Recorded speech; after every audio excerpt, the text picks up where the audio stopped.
Bueno, cuando Willy nos habló para decir, a ver si podíamos hablar de este conjunto de 48 viviendas, dijo como que no nos basemos tanto en la entrega en sí, sino en lo que sería el proceso arquitectónico, así que voy a pasar a contar un poco en qué constó el mío. Primero, en qué se basa, ¿no? ¿Qué sería la definición de proceso? Que es como este conjunto de operaciones a lo que se somete una cosa para elaborarla.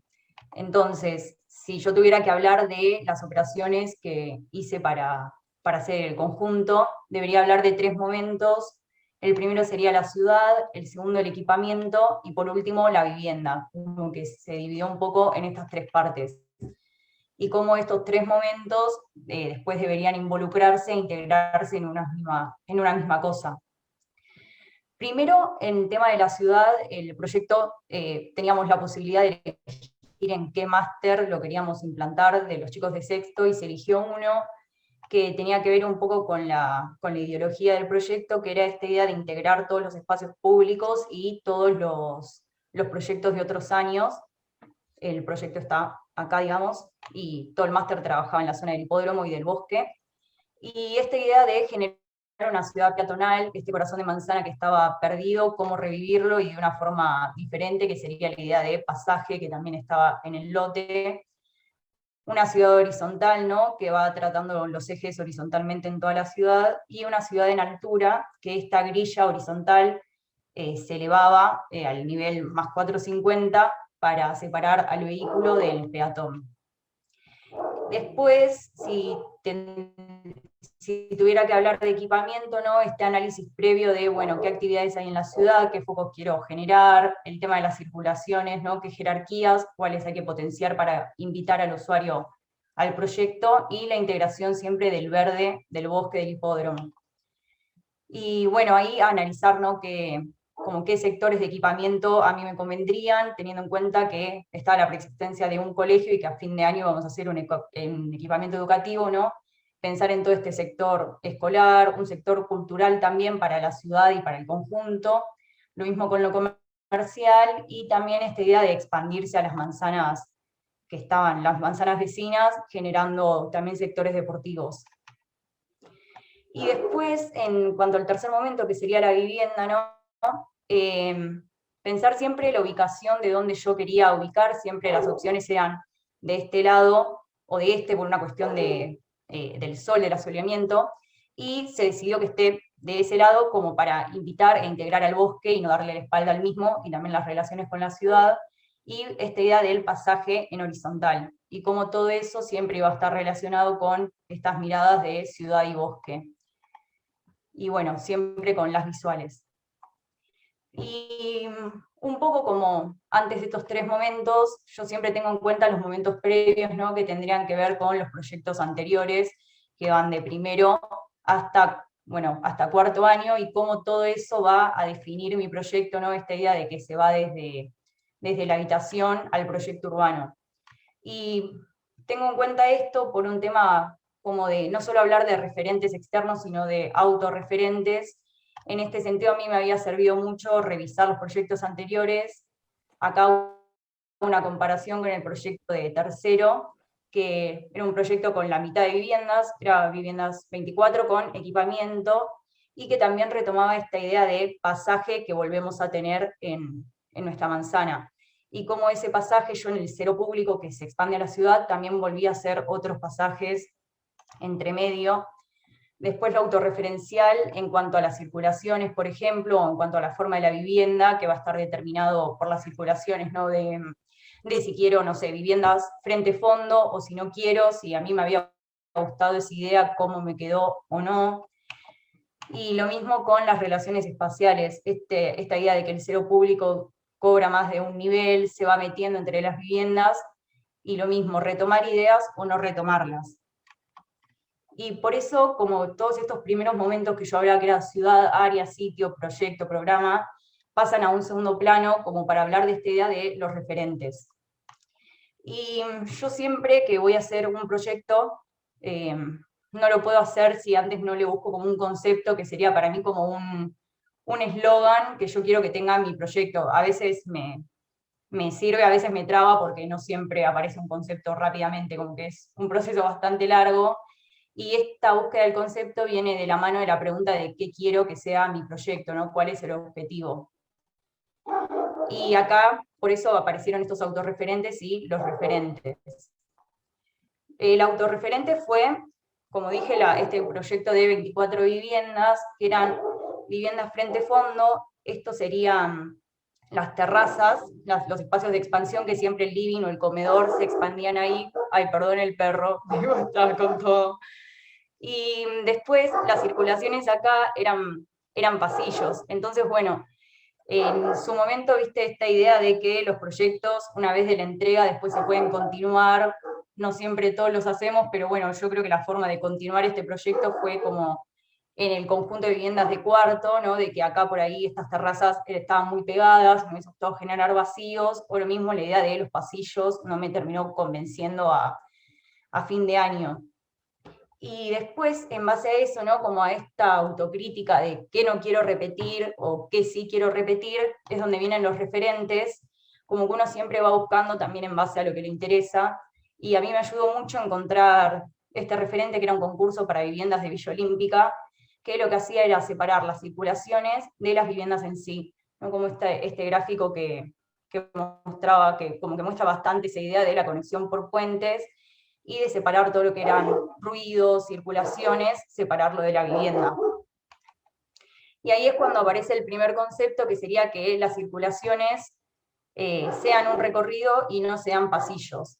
Y bueno, obviamente ahí investigando en base a eso, uno siempre se da cuenta que no es el primero en pensar estas ideas y que hay alguien que las estudió.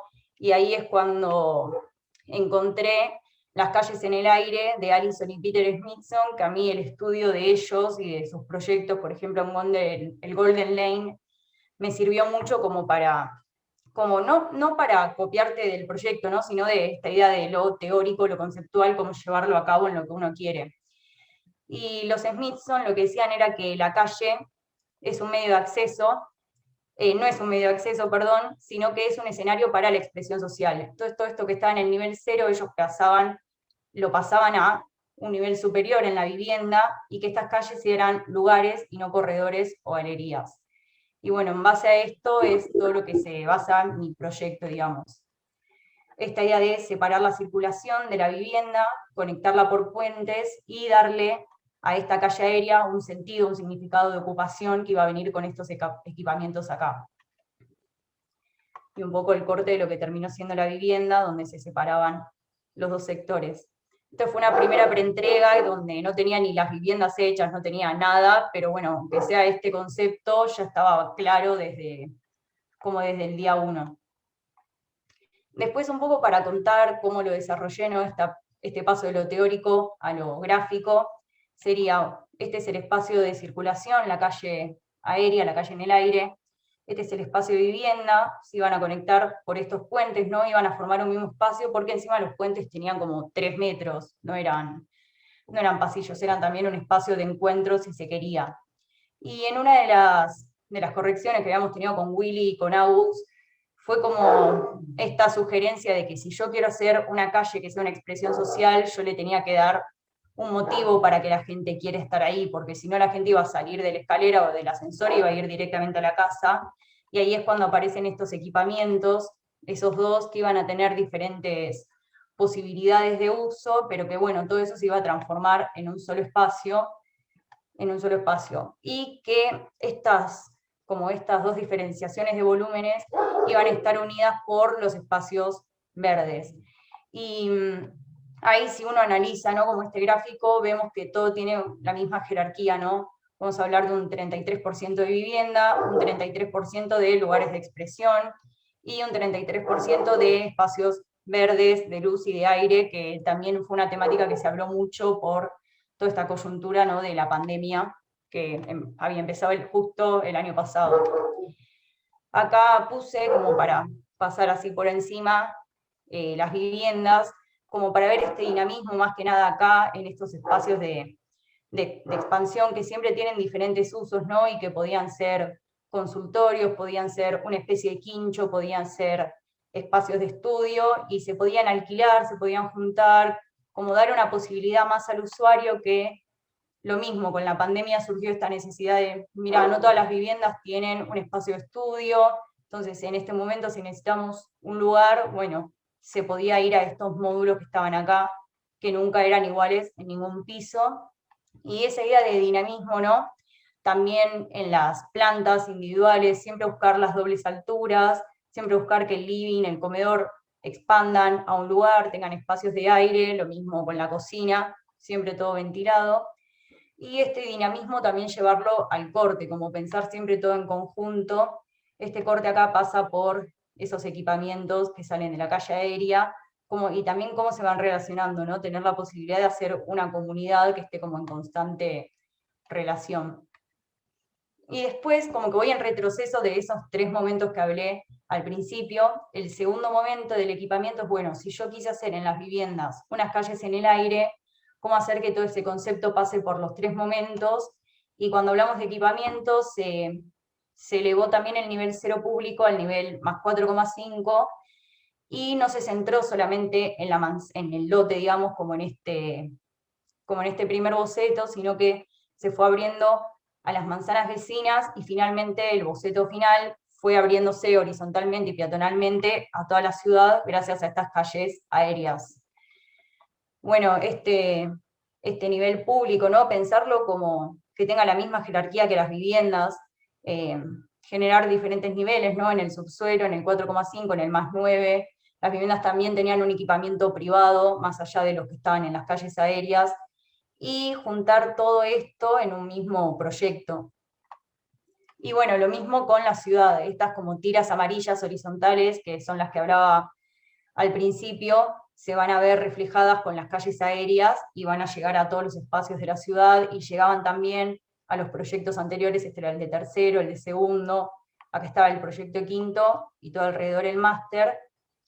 Y bueno, integrar todo el proyecto, yo había hecho una grilla modular, ¿no? Como para que todo quede como que era un conjunto, y esta idea, lo mismo, de la horizontalidad desde el lote a la ciudad. Bueno, entonces yo, hablé como de siempre, mi proceso va a estar basado en el relevamiento, en el análisis, el tema del programa, que también viene un poco de la mano con lo que propone la cátedra, ¿no? De estas minis esquicios, minis entregas. Después esto que quizás es algo personal, por ahí les puede servir o no, que es la búsqueda y la proyección de un concepto. Y después, bueno, viene todo lo organizativo, que va a ser la modulación, la estructura, los procesos técnicos, y pensar que todo esto se tiene que hacer a la misma vez, por más de que yo ahora lo haya como elaborado por pasos. Y bueno, un poco mi proceso, como de una forma exagerada y simbólica, ¿no? De qué importancia tiene cada cosa, y en mis procesos esta búsqueda del concepto es como siempre lo que más me ayuda a poder hacer los otros 2 temas. Y bueno, ahora por ahí, para mostrar el proyecto en sí, cómo terminó quedando, ¿no? Esta era la inserción en el entorno, cómo se veía, ¿no? Desde las diferentes calles, las diferentes situaciones, acá desde el bosque, desde el proyecto de quinto. Esta idea, ¿no? De no solamente nuestro lote era solo esto, pero se terminó pensando en toda la manzana, en las manzanas vecinas, lo mismo en el más 4,5, estas calles aéreas que van integrando todo. Acá los diferentes niveles del cero público que se fue multiplicando, no solo para el más 4,5, el más 9, sino el subsuelo, ¿no? Esta es la planta del subsuelo, tener en cuenta que como que por ahí siempre lo dejamos para lo último, esos espacios oscuros que no necesariamente tienen que ser oscuros y estáticos, ¿no? El dinamismo, pensar diferentes opciones. Lo mismo con las relaciones espaciales, estos cortes que ya mostré antes, que también van a venir de la mano, ¿no? No podemos pensar un corte sin pensar en la modulación, en todos los sistemas, acá un poco los cortes constructivos, de qué forma yo voy a generar una fachada, una estética. Acá, bueno, la estructura. Y no esto como esta integración de todo que se termina viendo, por ejemplo, en una vista, ¿no? Y darle a la vista esta sensación de los usos que le va a dar la ciudad, o darle el movimiento que siempre se quiso generar en el proyecto. Y bueno, los resultados que se van a ver no solo en lo arquitectónico, sino también en la vida que le da al usuario. También pensar en eso, cómo invitar a la gente. Y listo.